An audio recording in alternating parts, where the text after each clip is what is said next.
نحمده ونستعينه ونستغفره ونعوذ بالله من شرور أنفسنا ومن سيئات أعمالنا من يهده الله فلا مضل له ومن يضلل فلا هادي له وأشهد أن لا إله إلا الله وحده لا شريك له وأشهد أن محمدًا عبده ورسوله أما بعد فإن خير الحديث كتاب الله وخير الهدي هدي محمد صلى الله عليه وسلم وشر الأمور محدثاتها وكل محدثة بدعة وكل بدعة ضلالة وكل ضلالة في النار. قال الله تعالى في كلامه المجيد: أعوذ بالله من الشيطان الرجيم وجاءت سكرة الموت بالحق ذلك ما كنت منه تحيد ونفخ في الصور ذلك يوم الوعيد. গগনে ভুবনে যাবতীয় প্রশংসা আল্লাহর জন্য। দরুদ ও সালাম বর্ষিত হোক মুহাম্মদুর রাসূলুল্লাহ সাল্লাল্লাহু আলাইহি ওয়াসাল্লামের উপর। আমি গত কয়েকটা জুমাতে সূরা কাফ নিয়ে আলোচনা করছিলাম। সূরা কাফ আমাদের দেশের খতিব সাহেবরা দু চারটা আয়াত পড়েন অথবা এক রুকু প্রথম খুতবাতে পড়ে দ্বিতীয় খুতবাতে কিছু কথা বলেন, কিন্তু আল্লাহর নবী সাল্লাল্লাহু আলাইহি সাল্লাম সূরা কাফ তেলাওয়াতের জন্য পড়তেন না বরকতের জন্য পড়তেন? পড়তে হয় বলে পড়ি, কিন্তু সূরা কাফ এত পড়তেন যে পাশের বাড়ির মহিলা সেই পড়া শুনে মুখস্থ করে ফেলেছেন। তার মানে খুব বেশি বেশি পড়তেন। শুধু কি তেলাওয়াতের জন্য, তেলাওয়াত শোনানোর জন্য? তাহলে নসিহত কখন করতেন? আসলে রাসূলুল্লাহ সাল্লাল্লাহু আলাইহি সাল্লামের খুতবা নসিহতের জন্য ছিল। আর আরবের কোরআন তেলাওয়াত, আরবের লোকে কোরআন বোঝে, আর কোরআন বোঝানোর সাথে সাথে কোরআন পড়ার সাথে সাথে তাদের নসিহত হয়ে যায়। কিন্তু আমরা যারা অনারবি, যারা আরবি নই, তারা কিভাবে নসিহত পাব?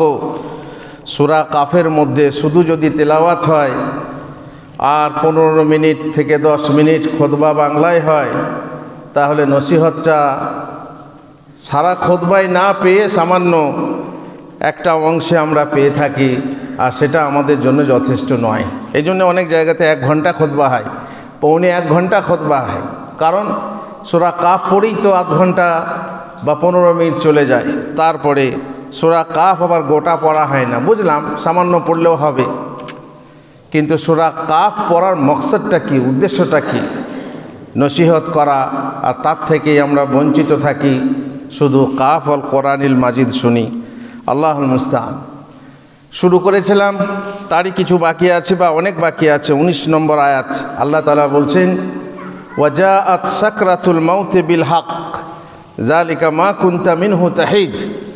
মৃত্যু যন্ত্রণা সত্যই আসবে, এ তো তাই যা হতে তুমি অব্যাহতি চেয়ে আসছো।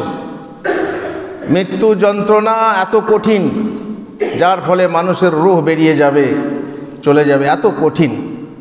অনেকে সেই কঠিন যন্ত্রণা অনেকক্ষণ ধরে সহ্য করে, আর অনেকেই পড়ল কি মরল, যন্ত্রণা তার হয়, তাড়াতাড়ি তার জীবন চলে যায়, আকস্মিক মরণে তার মৃত্যু হয়। কিন্তু প্রত্যেক মানুষের, ভালো হোক অথবা মন্দ, তার মৃত্যু যন্ত্রণা আসবেই। এ নয় যে ভালো লোকের মৃত্যু যন্ত্রণা হয় না। ভালো লোকের আসানির সঙ্গে জান বেরিয়ে যায় ঠিকই, কিন্তু মৃত্যু যন্ত্রণা অবশ্যই হবে। যদি তা হতো তাহলে এই যন্ত্রণা থেকে মুহাম্মদুর রাসূলুল্লাহ সাল্লাল্লাহু আলাইহি ওয়াসাল্লাম রেহাই পেতেন। তিনি কিন্তু মৃত্যু যন্ত্রণা থেকে রেহাই পাননি। আয়েশা রাদিয়াল্লাহু তাআলা আনহা বলছেন যে আমি আগে হিংসা করতাম, একটা লোক এমনি মারা গেল, যন্ত্রণা নেই, কিচ্ছু নেই, কথা বলতে বলতে মারা গেল, আমি হিংসা করতাম যে এই মরণটা ভালো মরণ, শুভ মরণ। কিন্তু যখন রাসূলুল্লাহ সাল্লাল্লাহু আলাইহি ওয়াসাল্লামের কষ্ট দেখলাম তখন আর হিংসা আমার মনে থাকলো না। তখন থেকে ভাবতে লাগলাম যে ভালো মানুষেরও মৃত্যুর সময় মৃত্যু যন্ত্রণা হয়, আর তার ফলে তার অনেক গুনাহ মাফ হয়ে যায়, যন্ত্রণার ফলে অনেক গুনাহ মাফ হয়ে যায়। আল্লাহ তাআলা এই সূরার ভিতরে বলছেন ওয়াজাআত সাকরাতুল মাউত বিল হক, হক সাথে সত্য সত্যই মৃত্যু যন্ত্রণা আসবে। যালিকা মা কুনতা মিনহু তাহিদ, মানুষ যা হতে তুমি অব্যাহতি চেয়ে আসছো যাতে না হয়। এই হলো দ্বিতীয় অর্থ, মৃত্যু যন্ত্রণা সত্য নিয়ে আসবে, অর্থাৎ মৃত্যুর সময় সত্য স্পষ্ট এবং সেই সকল প্রতিশ্রুতির সত্যতা প্রকাশ পায় যা কিয়ামত এবং জান্নাত ও জাহান্নামের ব্যাপারে নবীগণ দিয়ে গেছেন। এক হচ্ছে মৃত্যু যন্ত্রণা, শারীরিক যন্ত্রণা হবে, আর দ্বিতীয় হচ্ছে মৃত্যুর সময়ে তোমার কাছে সত্য স্পষ্ট হয়ে যাবে। এই যে আমাদের মধ্যে কেউ কেউ বলে না দেখেই ছিল, ও কি দেখে এসেছে নাকি কবরে আযাব হবে, ও কি দেখে এসেছে নাকি জান্নাত জাহান্নাম হবে। এখন তো বলা যায় না কে দেখে এসেছে। আরে যে দেখে এসেছে তার থেকেও সত্যবাদী। মুহাম্মদ রাসূলুল্লাহ সাল্লাল্লাহু আলাইহি ওয়াসাল্লাম বলেছেন মৃত্যু যন্ত্রণা আছে, কবরের আযাব আছে, কিয়ামতের আযাব আছে। তোমার যদি তাকে বিশ্বাস না হয় তো তুমি আমার গায়ের কাছে বিশ্বাস করবে যে সে দেখে এলে বললো যে কবরে এই হলো ওই হলো, এই হচ্ছে ওই হচ্ছে, তাকে বিশ্বাস করবে না তাকে বিশ্বাস করবে? তোমার বিশ্বাসের বলে হারিয়ে যায়। তোমার এই বিশ্বাস ক্ষীণ বিশ্বাস, হীন বিশ্বাস এবং খুবই দুর্বল বিশ্বাস। বিশ্বাস করো, যখন তোমার মৃত্যু আসবে তখন তুমি স্পষ্টভাবে সত্য বুঝতে পারবে যে নবী সত্য, কোরআন সত্য, আলেম ওলামারা যা বলতো তা সত্য। যখন তুমি ফেরেশতা তাকিয়ে দেখবে, মৃত্যুর ফেরেশতা যখন এসে হাজির হয়েছে, একাধিক ফেরেশতা আসবেন, তখন তুমি বুঝবে যে এইবার সেই সত্য দিন এসে গেছে। আর সেই সত্য মোল্লারা যা বলতো, খুতবায় দাঁড়িয়ে দাঁড়িয়ে যা মোল্লারা বলতো, মৌলবীরা বলতো, এখন তা সত্য হয়ে দেখা দিল। আর সত্যিই এবার যেতে হবে আল্লাহর কাছে এবং দাঁড়িয়ে জবাবদিহি করতে হবে। স্পষ্ট মৃত্যুর সময়ে স্পষ্ট এবং হয়ে যাবে সমস্ত হক আমরা প্রকাশ পেয়ে যাবে যখন, তখন বুঝতে পারবো যে সমস্ত প্রতিশ্রুতি হচ্ছে সত্য। ওয়া নুফিখা ফিস-সূর যালিকা ইয়াউমুল ওয়াঈদ, আর সিংহায় ফুৎকার দেওয়া হবে। এই তো মৃত্যু গেল, মৃত্যুর পরে যখন কবরে থাকবে, কতদিন থাকবে আল্লাহ জানে। বহু লোক এতদিন ধরে আছেন, আর আমরাও যখন যাব মরবো, মরার পরে আলামে বারজাখে কতদিন থাকবো তার কোনো নিশ্চয়তা নেই। জানি না কিয়ামত কখন হবে। যখন কিয়ামত ঘটবে, কিয়ামতের সময় আসবে, ইসরাফিল সিংহায় ফুৎকার দেবেন, আর তখন সেই দিন হবে শাস্তির প্রতিশ্রুতির দিন। যালিকা ইয়াউমুল ওয়াঈদ, যে ধমকি হুমকি তোমাদেরকে দেওয়া হয়েছিল, যে শাস্তির কথা তোমাদেরকে বলা হয়েছিল, কবরে আযাব হবে, জাহান্নামের শাস্তি হবে, কিয়ামতের অবস্থানে তোমার কঠিন অবস্থা হবে, শাস্তি হবে, এই শাস্তির প্রতিশ্রুতির দিন তোমার কাছে এসে গেছে। সিংহারে ফুৎকার যখন দেওয়া হবে, তখন কবর থেকে উঠে সবাই আমরা কবর নিশ্চিহ্ন হয়ে যাব না, নিশ্চিহ্ন হওয়ার উপায় নেই। আমরা আগেও বলেছি যে সমস্ত গাছপালা যদি সারা বিশ্বে নিশ্চিহ্ন হয়ে যায়, সারা বিশ্বের কথা বাদ দিই, আমি আমার মাঠের যে জমির কথা আছে, একটা জমিতে সমস্ত গাছপালা নষ্ট করে দাও, তারপরেও দেখবে আবার কি করে গাছ বেরিয়ে গেছে। পানি দিলেই তার থেকে গাছ বেরিয়ে যায়। আল্লাহ তাআলা আমাদের শরীরের এমন একটা অংশ নিয়ে তিনি আবার নতুন করে মানুষ সৃষ্টি করবেন কল্পনার বাইরে। কেউ ছুটে যাবে না, প্রত্যেককেই মানুষ পড়ছে কবরে থাক, আর মাছের পেটে গিয়ে মাছের পেটে হজম হয়ে যাক, মাছও পায়খানা করে, সেও মাটিতে যাবে। বাঘের পেটে যাক, বাঘও পায়খানা করবে, আর সেও মাটিতে যাবে। আর সেই মাটিতেই তোমার দেহের একটা অনুপরিমাণ অংশ থেকে আবার আল্লাহ তাআলা তুলবেন কিয়ামতের জন্য। আর কিয়ামত হবে, আর সকল কিয়ামতের মাঠে হাজির হয়ে যাবে। ওয়া জাআত কুল্লু নাফসিম মাআহা সাইকুম ওয়া শাহীদ। আর সেই দিনে প্রত্যেক ব্যক্তি উপস্থিত হবে, তার সঙ্গে তার সাথে থাকবে এক চালক ও এক সাক্ষী। একজন চালক পরিচালক তাকে পরিচালনা করবে, আর একজন সাক্ষী থাকবে। এই হচ্ছে কোরআনের ভাষা। আর এর মানেগুলোতে মতভেদ আছে। ইমাম তাবারির নিকট এরা হলেন দুজন ফেরেশতা। একজন মানুষকে হাসরের ময়দানের দিকে হাঁকিয়ে নিয়ে যাবে, ডাকিয়ে নিয়ে যাবে, চালিয়ে নিয়ে যাবে, এ হচ্ছে চালক। আর কিয়ামতের দিনে সাক্ষী, বহু সাক্ষী ফেরেশতা সাক্ষী হবেন। সে সাক্ষী উপস্থিত হয়ে যাবেন তোমার জন্য। আল্লাহ সব জানেন। বিচারের জন্য আল্লাহ বিনা বিচারে জাহান্নামে দিতে পারেন। আল্লাহ পরে আসছে, আল্লাহ জাল্লামুল লিল আবিদ না, কারো প্রতি জুলুম করবেন না। তিনি যাকে জান্নাত তাকে জান্নাত দেবেন, জাহান্নাম কারোর দরকার নেই, সাক্ষীর দরকার নেই, স্বীকারোক্তির দরকার নেই। কিন্তু তোমার জন্য, তোমাকে দেখাবার জন্য তো দেখো তুমি মিথ্যা বলছো, তোমার সাক্ষী কি বলছে শোনো। এর জন্য সাক্ষী খাড়া করা হবে, সাক্ষী মানুষ হবে, সাক্ষী মাটি হবে, সাক্ষী ফেরেশতা হবেন, সাক্ষী তোমার জিন যে কারিন আছে সে তোমার সাক্ষী হবে। তোমার হাত পা, তোমার মুখ যখন মিথ্যা বলবে, তোমার হাত পা, তোমার গায়ের চামড়া পর্যন্ত সাক্ষী দেবে। আর তারা কথা বলবে যেমন জিভে কথা বলছো, এইভাবে তারা সাক্ষী হবে। কিয়ামতের দিনে সাক্ষী ও চালক তারা এসে উপস্থিত হবে। তা সেই মানুষের সাথে আল্লাহ বলবেন, লাকাদ কুনতা ফি গাফলাতিন মিন হাযা ফাকাশাফনা আনকা গিতাআকা ফাবাসারুকা আল-ইয়াওমা হাদীদ। তুমি এই দিন সম্পর্কে উদাসীন ছিলে, এখন তোমার সম্মুখে হতে পর্দা উন্মোচন করেছি, তোমার চোখ থেকে পর্দা উন্মোচন করে দিয়েছে। বা তাকিয়ে দেখো, বিস্ফারিত চক্ষে তুমি তাকিয়ে দেখো। সুতরাং আজ তোমার দৃষ্টি প্রখর হয়ে যাবে।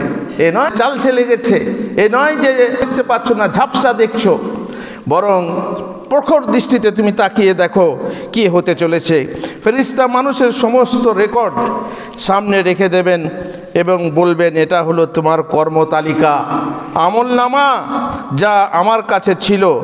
আর মহান আল্লাহ আমাদের এই তালিকার আলোকে বিচার ফয়সালা করবেন। যদিও মহান আল্লাহ সবই জানেন, খালি আমাদের জন্য সেই তালিকা তৈরি আছে, ভিডিও তৈরি আছে, সব কিছু সমস্ত কিয়ামতের দিনে দেখানো হবে এবং পড়ানো হবে। ইকরা কিতাবাকা ওয়া কাফা বিনাফসিকা আল-ইয়াওমা আলাইকা হাসিবা। তুমি নিজের কিতাব নিজে পড়ে নাও, দেখো কোনটা তুমি অস্বীকার করো, কোনটা অস্বীকার করো। দেখো নিজের গুনাহ তুমি পড়বে, কোন দিনে, কোন জায়গায়, কি অবস্থায়, সব কিছু তুমি নিজেই দেখতে পাবে। আর সব কিছু তুমি নিজেই পড়তে পারবে।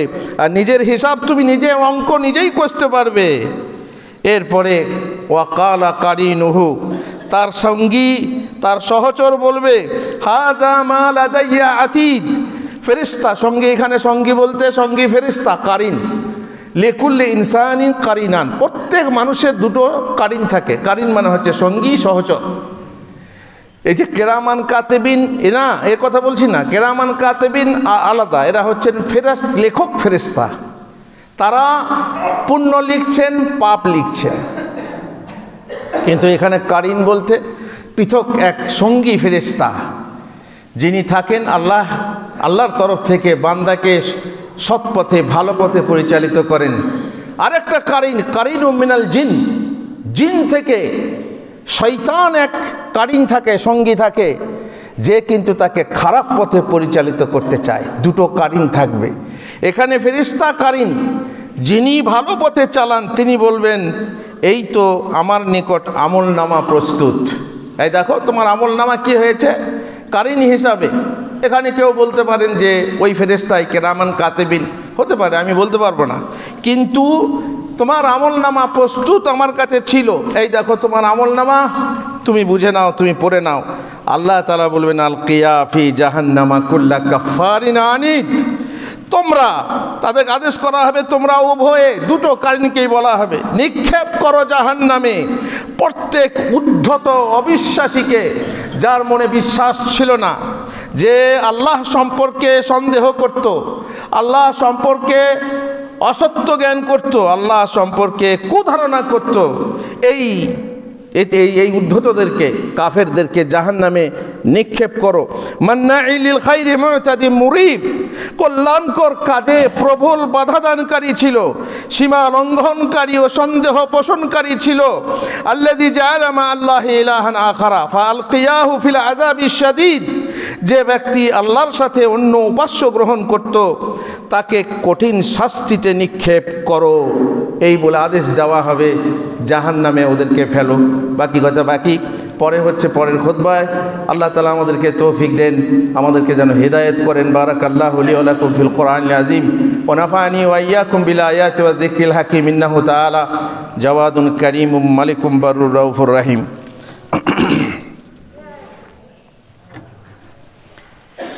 আলহামদুলিল্লাহ ওয়াসসালাতু ওয়াসসালামু আলা রাসূলিল্লাহ ওয়া আলা আলিহি ওয়া সাহবিহি আজমাইন।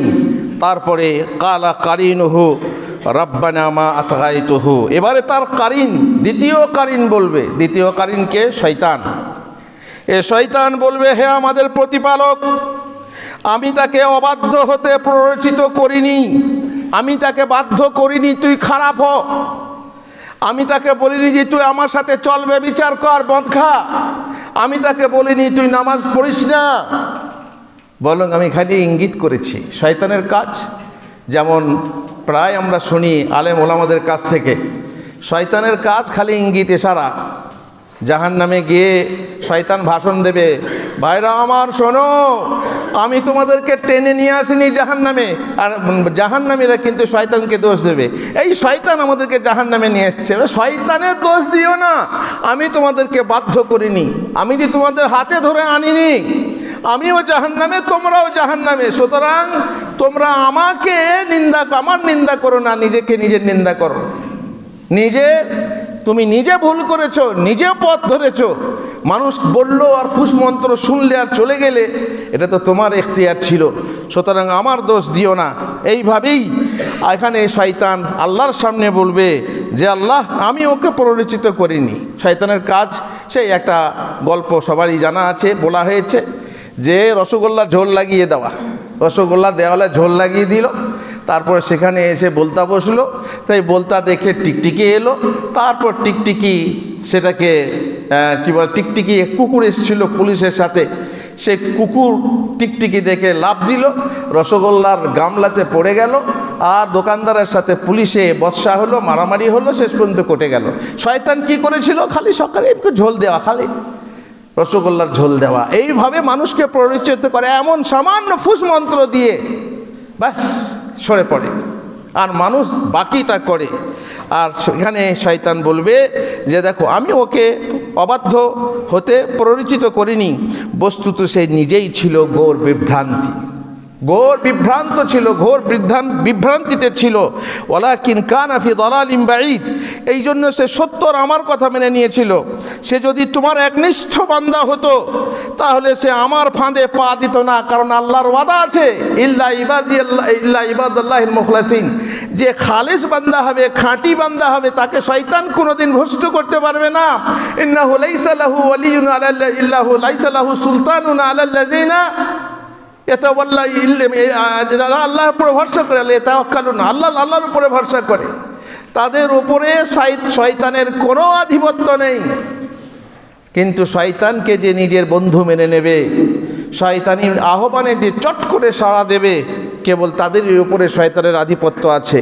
সুতরাং সে যদি তোমার একনিষ্ঠ বান্দা হতো, তোমার আবিদ কি বলে আব্দ মুখলিস হতো, তাহলে সে আমার ফাঁদে পা দিত না। আর তখন আল্লাহ বলবেন কালা লা তাখতাসিমু লাদাইয়া ওয়াকাদ কদ্দামতু ইলাইকুম বিল ওয়াঈদ, আল্লাহ বলবেন আমার সামনে বাক বিতণ্ডা করো না, তোমাদেরকে তো আমি পূর্বেই শাস্তির প্রতিশ্রুতি প্রেরণ করেছি, নবী রাসূলগণের মাধ্যমে, কিতাবের মাধ্যমে, আলেম ওলামার মাধ্যমে তোমাদেরকে ধুমকি হুমকি শুনিয়ে দিয়েছি, এই শাস্তির কথা জানিয়ে দিয়েছি। আর এখানে খবরদার বাদানুবাদ করবে না। মহান আল্লাহ কাফের ও তাদের সহচর শয়তানদেরকে বলবেন, এই হিসাব স্থলে অথবা ন্যায়পরায়ণ আদালতে বাদানুবাদের কোনো প্রয়োজন নেই এবং তাতে কোনো লাভও নেই। আমি তো রাসূলগণ ও গ্রন্থসমূহের মাধ্যমে এসব শাস্তি থেকে তোমাদেরকে সতর্ক করে দিয়েছিলাম। আল্লাহ বলবেন, মা ইউবাদদালুল কাউলু লাদাইয়া ওয়া মা আনা বিযাল্লামিল লিল আবিদ। আমার কথার রদবদল হয় না, আমি যা বলেছি তাই হবে, এবং আমি আমার বান্দাদের প্রতি কোনো অবিচার করি না। আল্লাহ জালেম নন, এ কথা সব সময় মাথায় রাখতে হবে।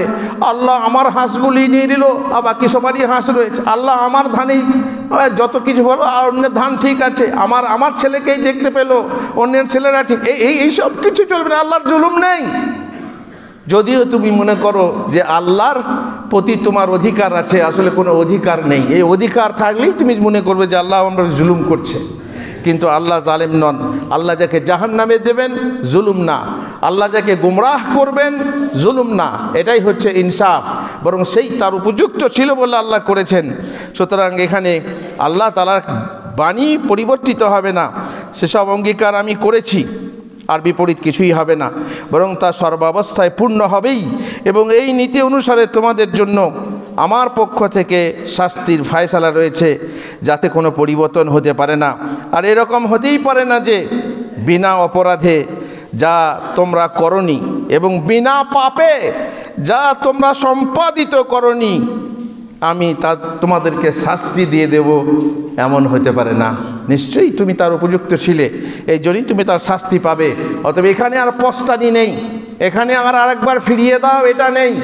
আল্লাহ আর করছি, আর করব না, আবার দুনিয়াতে ফিরিয়ে যাই, নতুন করে আমল করে আসি, আর সে সুযোগ নেই, সে অপশন নেই, অপশন শেষ হয়ে গেছে।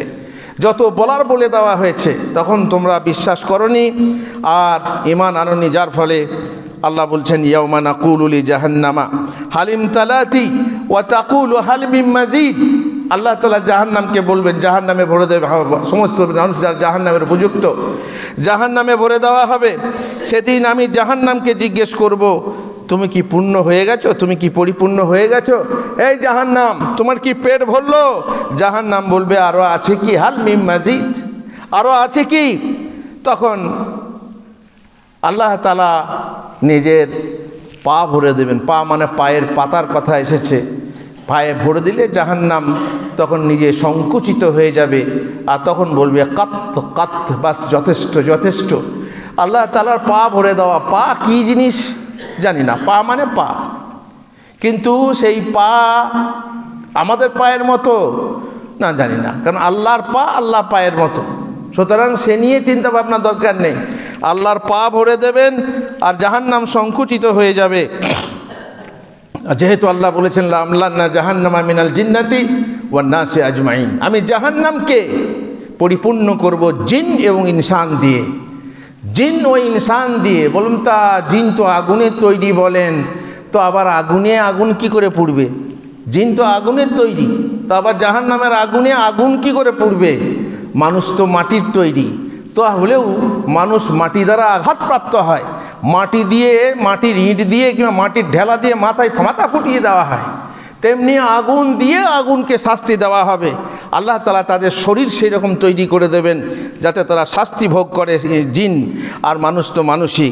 আমি অবশ্যই জাহান্নামকে মানুষ ও জিন দ্বারা ভর্তি করে দেব। আর এই প্রতিশ্রুতি যখন পূরণ করা হবে এবং মহান আল্লাহ কাফের জিন ও মানুষকে জাহান্নামে নিক্ষেপ করে দেবেন, তখন তিনি জাহান্নামকে জিজ্ঞেস করবেন, তুই ভরে গেছিস না ভরিস নি?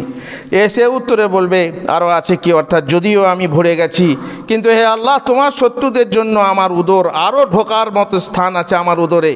জাহান্নামের সাথে আল্লাহর এই কথোপকথন এবং জাহান্নামের উত্তর প্রদান আল্লাহর ক্ষমতার কাছে মোটেই কোনো অসম্ভব ব্যাপার নয়।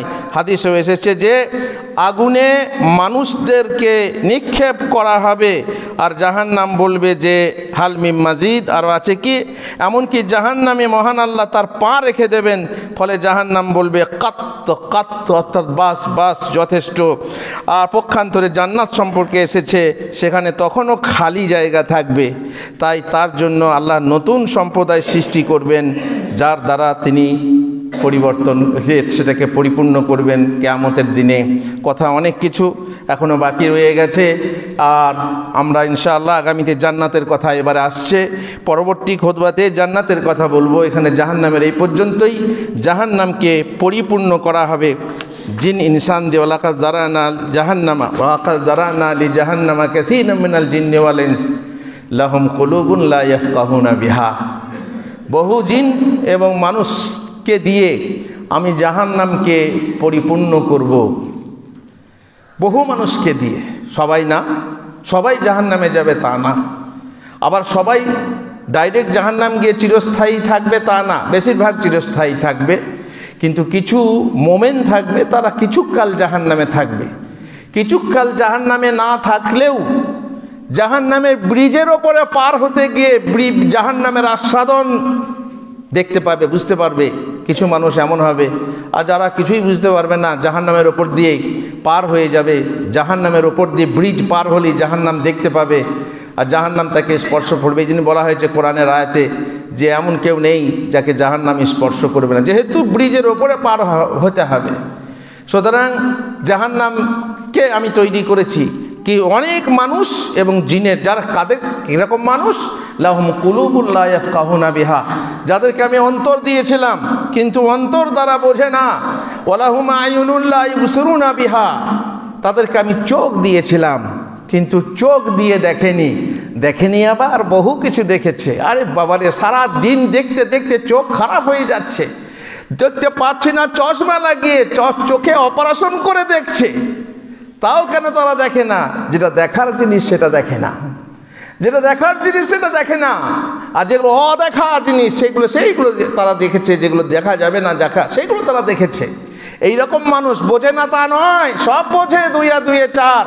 ব্যাংকের হিসাব ঠিক বুঝে, নিজের ধানের হিসাব ঠিক বুঝে, নিজের ব্যবসার হিসাব ঠিক বোঝে, কিন্তু যেটা বোঝে না, যেটা বোঝা দরকার ছিল সেটা বোঝে না। আর ওয়ালাহুম আযানুন লা ইয়াসমাউনা বিহা, তাদের কান আছে শোনে না। আরে শোনে না কি কথা আবার শোনে না, কথা কি শুনে না?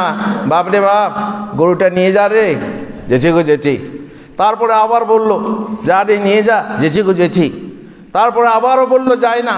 তুই কি শুনতে পাস না? তুই কি শুনতে পাস না? ও শুনতে পেয়েছে বলি তো বলছে যাচ্ছি। কিন্তু শোনা মানেই হচ্ছে মানা। ও শুনেছে কিন্তু মানছে না, মানেনি। তার জন্যে শোনা মানেই হচ্ছে মানা, মানে মানার জন্য শোনেনি। কোরআন কত শুনছে, আল্লাহু আকবার। প্রত্যেক দিন এশা এবং ফজরের নামাজে মাইকে নামাজ হচ্ছে, আশেপাশের ঘরের ছেলে মেয়ে সবাই শুনতে পাচ্ছে, তবুও বিছানা ছেড়ে উঠতে ইচ্ছা হয় না। কারা শোনে না? আবার গান শুনছে, টিভি দেখছে, ইউটিউবে কত হারাম দেখছে, হারাম শুনছে,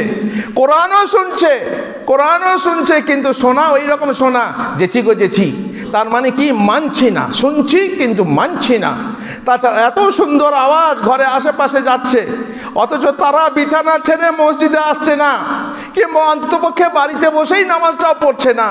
কত শোনা শুনছে। লাহুম আযানুন লা ইয়াসমাউনা বিহা উলাইকা কাল আনআম, তারা হচ্ছে চতুষ্পদ জন্তু, তারা হচ্ছে চতুষ্পদ জন্তু। আল্লাহ বলছেন, আমি বলিনি। উলাইকা কাল আনআম, তারা চতুষ্পদ জন্তুর মতো। বাল হুম আদাল, বরং তার থেকেও নিকৃষ্ট। কুকুর বারবার রাখলে তাকে আসবে না, তাকে বারবার বললে সে পোষ মেনে যাবে। কিন্তু মানুষ এমন পশু যে সে পোষ মানতে চায় না, এ হচ্ছে বরং চতুষ্পদ জন্তু থেকেও নিকৃষ্ট। উলাইকা হুমুল গাফিলুন, তারা উদাসীন আছে। খবর আছে, সময় আছে, সময় যখন আসবে সময়ে তখন বুঝতে পারবে যে আমরা কি ছিলাম, জন্তু ছিলাম নাকি পশু ছিলাম, নাকি মানুষ ছিলাম তো অমানুষ ছিলাম, না কি ছিলাম, তখন খবর হবে। আল্লাহ আমাদেরকে হেদায়েত করুন।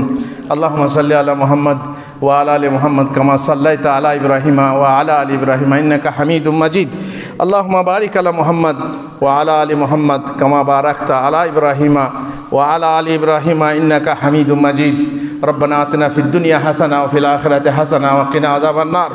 ربنا ظلمنا أنفسنا وإن لم تغفر لنا وترحمنا لنكونن من الخاسرين. আল্লাহ গো, আমরা চাষ নির্ভর বান্দা।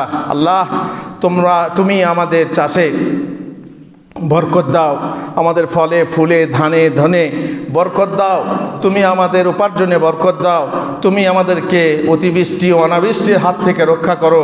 হে আল্লাহ, তুমি আমাদের ধানে বরকত দাও আর আমাদের ধানে তোমার হক আদায় করার তৌফিক দান করো, যেন যথাযথ হক ঠিক মতো ঠিক ও আদায় করে তোমার ওজন করে তোমার ওসর আদায় করে দিতে পারি। আর একটাও হারাম যেন আমার পাতে না থাকে, একটা দানাও যেন হারাম খেতে না হয়। হে আল্লাহ, সেই তৌফিক তুমি আমাদেরকে দান করো। হে আল্লাহ, তুমি আমাদের ছেলেদেরকে তৌফিক দাও, যারা উপার্জন করছে তারা যেন হালাল উপার্জন করতে পারে, হারাম থেকে দূরে থাকতে পারে। হে আল্লাহ, ঋণগ্রস্তদেরকে ঋণ মুক্ত করো। হে আল্লাহ, রোগগ্রস্তদেরকে রোগ মুক্ত করো। হে আল্লাহ, তুমি সমাজে শান্তি দাও। আল্লাহ, যে দেশে বাস করছি আল্লাহ গো, সেই দেশের এমন হুমকি ধমকি, এ দেশ থেকে বিতাড়িত করার নানা চেষ্টা, নানা রকম হুমকি আমরা শুনতে পাচ্ছি। আল্লাহ, সেই হুমকি থেকে আমাদেরকে আমনে দাও, সেই হুমকি থেকে আমাদেরকে নিরাপদে রাখো। আর এমন কোনো গোষ্ঠীকে, এমন কোনো পার্টি বা দলকে আমাদের উপরে চাপিয়ে দিও না যারা আমাদের প্রতি রহম করবেন। আল্লাহ, লা তুসাল্লিত আলাইনা মান লা ইয়ারহামুনা, ইয়া আল্লাহ লা তুসাল্লিত আলাইনা মান লা ইয়াখাফুকা ফিনা ওয়া লা ইয়ারহামুনা। ওয়া সাল্লাল্লাহু আলা নবিয়িনা মুহাম্মদ ওয়া আলা আলিহি ওয়া সাহবিহি আজমাইন।